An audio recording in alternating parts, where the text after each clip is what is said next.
All right, let's get into it. Taking a lot of stupid comments on on this original Rivian video that I did, and I guess a lot of people are saying I don't know what I'm talking about. Getting a lot of negative, thumbs downs about it, and everything else. This one has to be quite funny to me. I read all my comments. I respond to them. If you think I'm avoiding it, I'm not. I'm going to go in. I'll do it back and forth all day.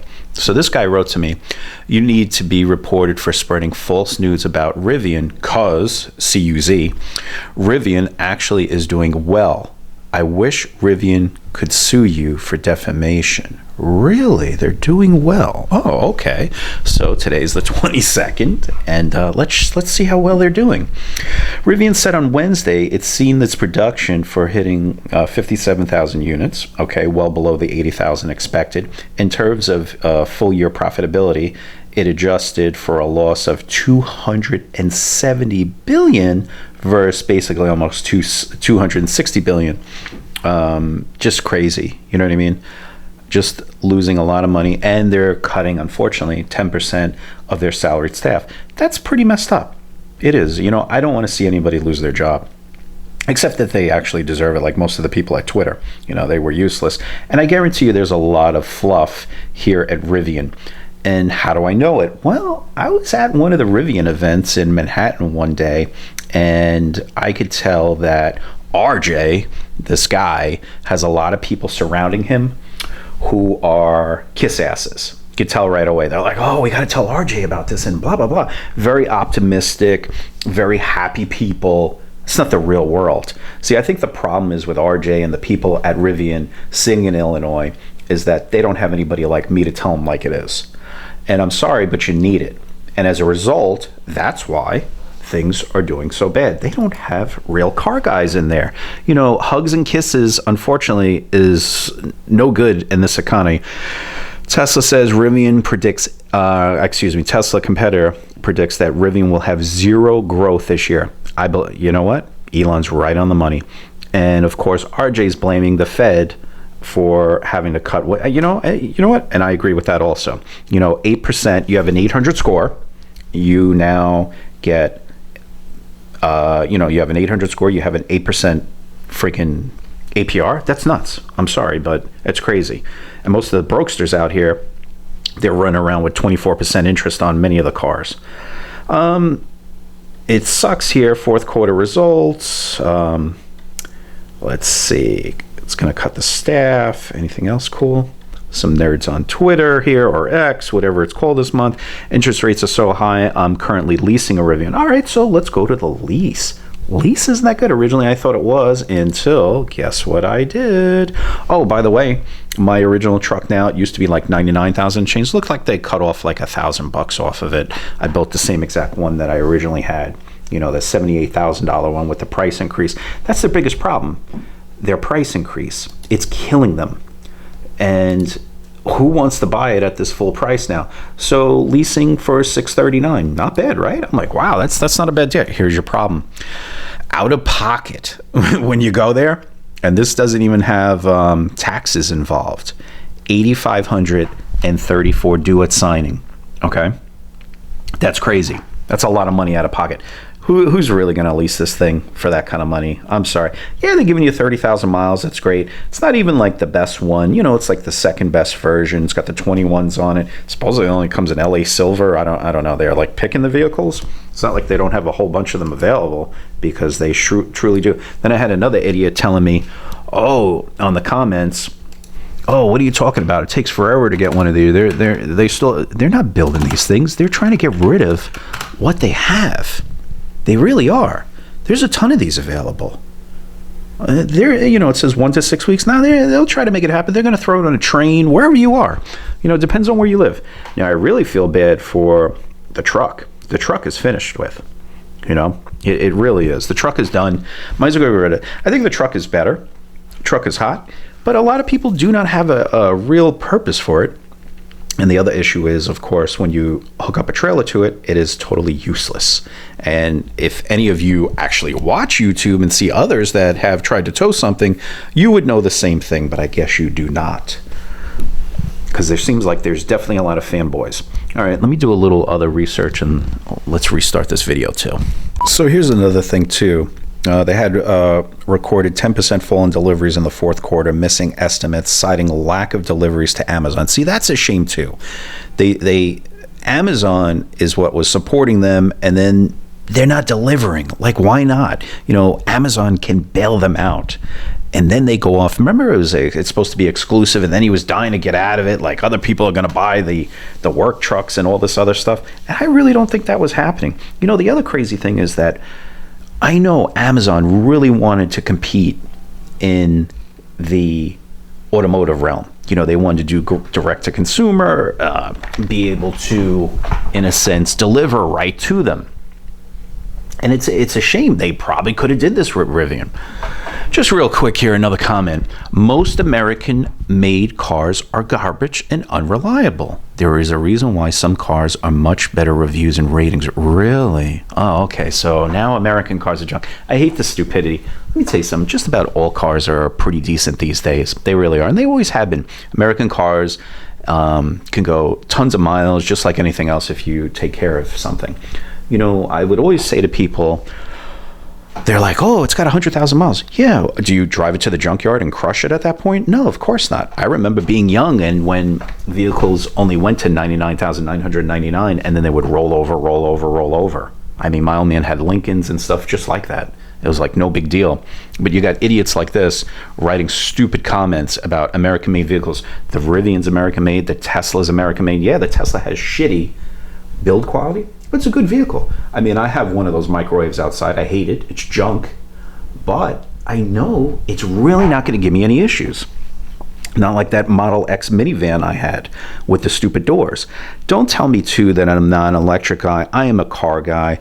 Do electric cars have soul? Yeah, some of them do. When I drove the Rivian, I didn't feel soul in it, just like the Tesla. Nothing exciting about driving it. I really didn't find anything great. When I drove when I had the BMW i3, I thought it was a great automobile. Of course, I hated it. I did judge a book by its cover. I thought it was great. When I was in charge of Polestar advertising, what a great vehicle. Most people have no idea what a Polestar is.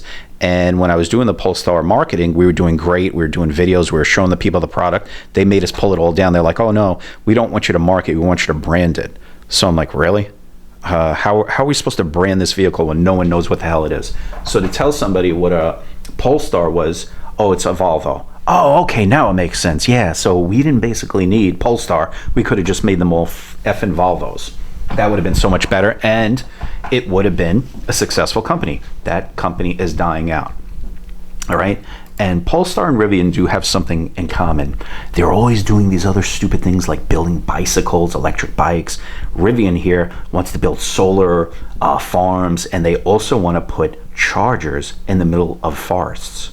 For what purpose? You're not making any money. So now they're going to double down and spend more money to create this thing. What is it, in South Carolina, Georgia, wherever the plant is, okay? How about we just retool the plant in Illinois and build these R2s? Because you know what? No one's building the R1s. I mean, no one's taking delivery of the R1s. Why build them, right? Just like the Model X and the Model S, that thing is finished with. I mean, Tesla was smart enough to say, hey, let's build these crappy 3s and Ys and put out volume and make money on them. Yeah, they made their point. I mean, one thing about Tesla, they have cars like 10-year-old designs. Those things are way behind on technology. I'm sorry, they are. All right, so let's look at this stupid thing. So they're saying, yeah, in 2026, yeah, how's that working out? I doubt it. Look at the Cybertruck. It took like, what, 20 years to come out with it? And now, of course, the price is like 3 times as much as they said it would be. Let's get real here. So 40,000, 50,000, 60,000. I could buy these for that kind of money, right? Well, you know what I mean? Like, why not just lower the prices and lose more money instead of building a $1 billion factory and wasting more money? Then they just got rid of 10% of the workforce. Aren't you going to need it at the new plant? I don't know. Maybe they'll just rehire them when they finally finish building it, like 3 years from now. This is crazy. It's just like, hey, I have a failing restaurant. Let's open up another one. This is not like a franchise model here at all. It's really bad. It is a shame.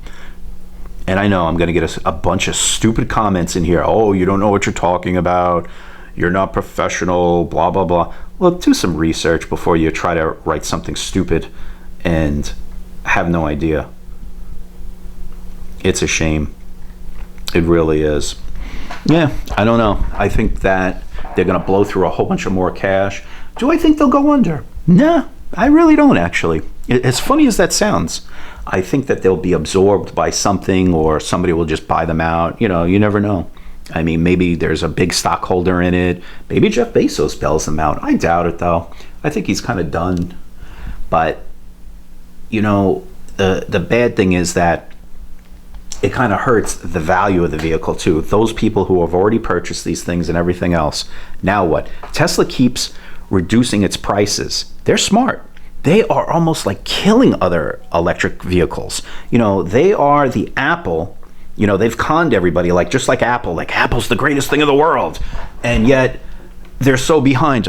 You know, Apple in like 3 or 4 years from now will have this phone. And they'll be like, oh my God, it's so amazing. Just like we had the wireless charging before Apple ever did, you know, 3-4 years before Apple. But they have set that up so well that that's it. Tesla is the king. They own the market share. They really don't. You know, it's funny. He actually finally started advertising, putting money. He really doesn't need to, but he is. So that means this guy is really going for the throat now.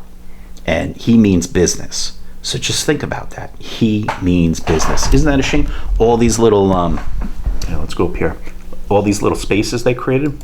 I wonder if they're going to get rid of them. That's a waste of money too. I'm sorry, but it is. They're nice. Not going to say they're not. But do we really need them? You know, I've been here. I've been to 2 of these in New York. Yeah, British Columbia.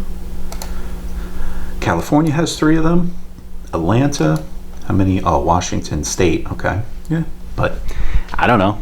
It's pretty terrible. I really feel bad. All right, let's see some of these comments. A, could you actually have an open mind when commenting too, and really try to think about what I'm talking about, how things are rough, things are bad, and that these people have made stupid mistakes, especially when there's people out there who invested in their stock. I feel, you know, the small guy. Feel bad for that person. Feel bad for the person who's driving it. That's why I decided not to take it at 78,000, and then by summertime it's worth 60. I'm sorry, but these things are plummeting. You know what? Will I buy a Rivian in the future? Yeah, why not? I can. At a better price, I think I should. You know. Oh, and the other thing, you know, let's just do this real quick, because, oh no, you don't know what you're talking about. Blah, blah, blah. I don't know. I guess I'm the only guy with a computer. Or whatever. You know, so many dummies out here. Oh, yeah, you don't know what you're talking about. R1S. Oh, look at this. 70 G's, 41,000. But I don't go buy those. They're not done. So let's see what these guys are doing. Sold for 66,000. Oh boy, that guy lost a ton of money. Even though it's a 22. Here's a brand new one, a 24. This guy might have paid top dollar for that. All right, depending. Or he might be one of the last. Has 500 miles on it, did only $82,000. Guy lost money. He did. Remember taxes, guys. Another one sold for 81, 76. It's a 23. Another 23, 83.5. Yeah, they got little differences. Of course, the colors do matter. You know what I mean? Now, this one's a real nice one. This green one. Wow, that did nothing. It only did 77. That's bad. That's really bad. 224. These are all up to date. All right. If we look back, you know, things were great back here. Let's check this out. Look. 130,000, 122, 125, 128. Yeah, supply and demand. This was in September of 22. Wow, how things have changed.